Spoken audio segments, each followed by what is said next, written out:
નમસ્કાર મિત્રો, હું જીનલ વેદાંતિક સાયન્સ એન્ડ લાઈફ મેનેજમેન્ટની વિદ્યાર્થીની. અ, એમાંથી આ એક નવો કોર્સ છે. તો અમારે અલગ અલગ વિષય ભણવામાં તો આવે જ છે. લોકો ભણે છે આઈકેએસ અને અમે પણ ભણીએ છીએ આઈકેએસ.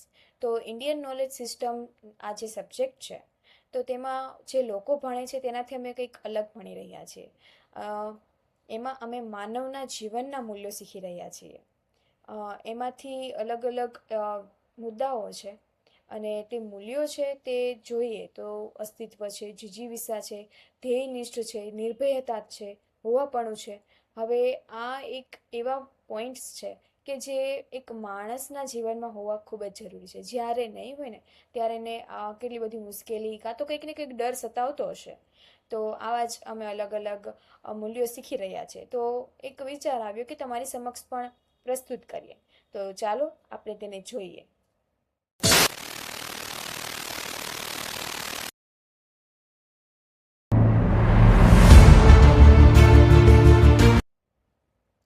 તો મિત્રો, નિર્ભયતા આ એક વિષય છે કે આપણે ક્યાંક ને ક્યાંક જોઈએ છે કે આપણે કંઈક ખોટું કર્યું હોય કાં તો અથવા કંઈક યોગ્ય નથી, અહંકાર છે તેમ, ત્યારે આપણને તે વસ્તુ ગુમાવવાનો એક ડર હોય છે કે તે જતું રહેશે. એટલે આપણે નિર્ભય થઈને નથી રહેતા. એક ક્યાંક ને ક્યાંક ડર અંદર હોય છે કે હું કોઈ વસ્તુથી આસક્ત છું. જેમ કે મારા માતા પિતા, હું મારા માતા પિતા સાથે છું તો ક્યાંક ને ક્યાંક એમ હોય છે કે હું તેમને ગુમાવું નહીં. કદાચ હું તેમનાથી દૂર રહું તો મને ઊંઘ નહીં આવે. આ એક ડર છે કે કંઈક થઈ જશે તો આપણે આ જે નિર્ભયતાનો મુદ્દો છે તો તેને એક વાર્તાથી સમજીએ. તો ચાલો આપણે એક વાર્તાથી સમજીએ તેને.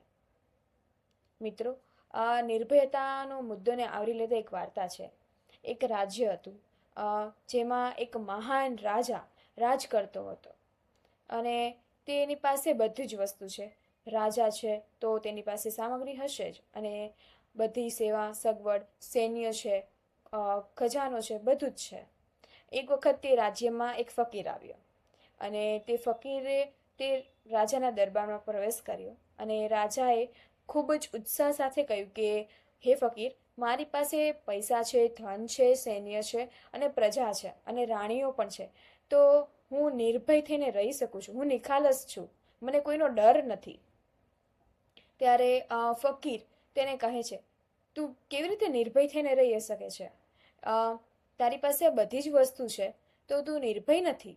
તને ક્યાંક ને ક્યાંક ડર હશે. તો જ્યારે રાજાએ કહ્યું કે મને આ વાત સમજાણી નહીં, તમે કંઈક વિસ્તૃત રીતે સમજાવશો?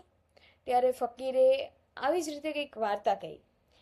ફકીરે કહ્યું કે એક રાજ્ય હતું જેમાં એક ફકીર ગયો અને ત્યાંના રાજાએ પાસે પ્રજા, સંપત્તિ બધું જ છે.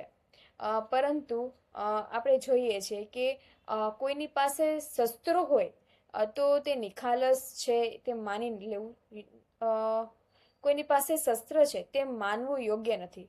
જ્યારે કોઈ આત્મા નિખાલસ છે તે જોવું હોય તો તેનામાં અહંકાર નથી, કોઈ વાતની આસક્ત નથી, ત્યારે જ તે નિર્ભય છે. આવી રીતે વાતને તેમને સમજાયું અને પછી કહ્યું કે તું, તારામાં આ બધા ગુણ હોય તો જ તું નિર્ભય કહેવાય, બાકી ન કહેવાય. તું નિખાલસ નથી. તારી અંદર જે છે તું તે બહાર દેખાડતો નથી. તારી અંદર કેટલાક આવરણો ચડેલા છે. ત્યારે રાજા કહે છે કે હા, ક્યાંક ને ક્યાંક તો મને પણ ડર રહેશે કે મારું સૈન્ય તૂટી જશે તો, આટલી બધી રાણી રાખી છે, કોક રાણી જતી રહી તો, ક્યાંક ને ક્યાંક ડર છે. તો તે નિખાલસ થઈને નહીં જીવી શકે, તે નિર્ભય નથી. તો તેના પરથી સ્પષ્ટ થાય છે કે મનુષ્યનું જીવન જે નિર્ભય થઈને જીવવાનું હોય છે, જેમાં નિખાલસ રહેવું પડે છે, તો એ કેવી રીતે શક્ય છે?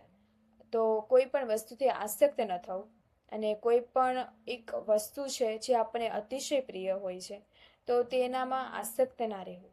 અને વાત છે કે બધી જ વસ્તુ છે તો તેનો અહંકાર પણ ના હોવો જોઈએ. તો આવી જ રીતે આપણે કહી શકાય કે જ્યારે એક વ્યક્તિ કે નિખાલસ કેમ રહેવું, નિર્ભય કેમ રહેવું, તો કોઈ વસ્તુથી આસક્ત ન થવું, તેને કોઈને ધારીને લઈને ના બેસવું કે આ છે જ તો હું છું. એક ડર રહેશે ક્યાંક ને ક્યાંક કે કંઈક ગુમાવી બેઠો તો શું થશે. અને માનવ જીવનનું સહજ સ્વભાવ છે કે કોઈ પણ વસ્તુ હોય તો તે પોતાની છે, એટલે કે હુંપણાનો ભાવ આવી જાય છે કે આ વસ્તુ મારી જ છે, હું છું, આ સૈન્યનો માલિક હું છું, આ રાજા હું છું જ ત્યારે પ્રજા છે, એટલે એક હુંપણાનો ભાવ આવી જાય છે. અને ક્યાંક ને ક્યાંક એમ હોય છે કે કંઈક થઈ ગયું ને તો હું મારી પદ મારી પ્રતિષ્ઠા એનું શું થશે. એટલે જ કહેવાય છે કે ક્યાંક ને ક્યાંક અહંકાર હુંપણાનો ભાવ આપણને નિર્ભયતાથી રહેવા નથી દેતા અને કંઈક ને કંઈક ડર સતાવતા હોય છે, જેના કારણે આપણે નિર્ભય નથી રહી શકતા. તો આ હતો માનવ જીવનનું મૂલ્ય, કે આપણે નિર્ભયતાથી કેવી રીતે જીવન જીવવું, કે આપણો નિર્ભયતા કેવી રીતે લાવવું, શેના કારણે આપણે નિર્ભયતાથી નથી રહી શકતા. તો આપણને ખ્યાલ આવશે કે આ કારણો છે, એના કારણે હું નિર્ભયતાથી જીવી નથી શકતી. તો મિત્રો, આપણે નોટ કરીએ કે મારા એવા કયા વસ્તુ છે કે કઈ એવી વસ્તુથી હું અહંકારમાં આવું છું કે શેમાં મારે હુંપણાનો ભાવ છે, જેના કારણે હું નિર્ભયતાથી નથી રહી શકતી. તો તમે નોટ કરો, એક બુક લો અને એમાં વિચારો કે હું આ વિષય છે જેમાં હું અહંકાર છે, ક્યાંક ને ક્યાંક મારો હુંપણાનો પણ ભાવ છે. તો એને નોટ કરો, વિચારો, જોવો અને તમારા પરિવાર સાથે ચર્ચા કરો કે આ નિર્ભયતાનો ગુણ આપણા જીવનમાં હોય તો શું લાભ થાય છે.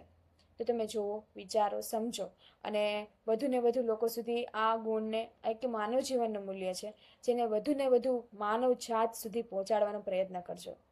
તો આ હું કંઈક શીખી છું કે જેથી બધા લોકોને શીખવું ત્યારે જ મારું જ્ઞાન કહેવાય. તો તમે પણ પહોંચાડો. અને આપણે એક મૂવી પણ જોયું છે કે જેમાં એવું કંઈક છે કે હું કોકની મદદ કરું છું ત્યારે સામેવાળો કહે છે કે થેન્ક યુ. તો થેન્ક યુની બદલે હું એની પાસે માંગીશ કે તું મને થેન્ક યુ ના આપ, તું મારી બદલે બીજા કોકને મદદ કર. અને એને પણ કહે છે કે તું મને થેન્ક યુ ના કહે, તું બીજાને મદદ કર. તો આવી જ રીતે આપણે કામ કરીએ. સારું, ધન્યવાદ. ધન્યવાદ.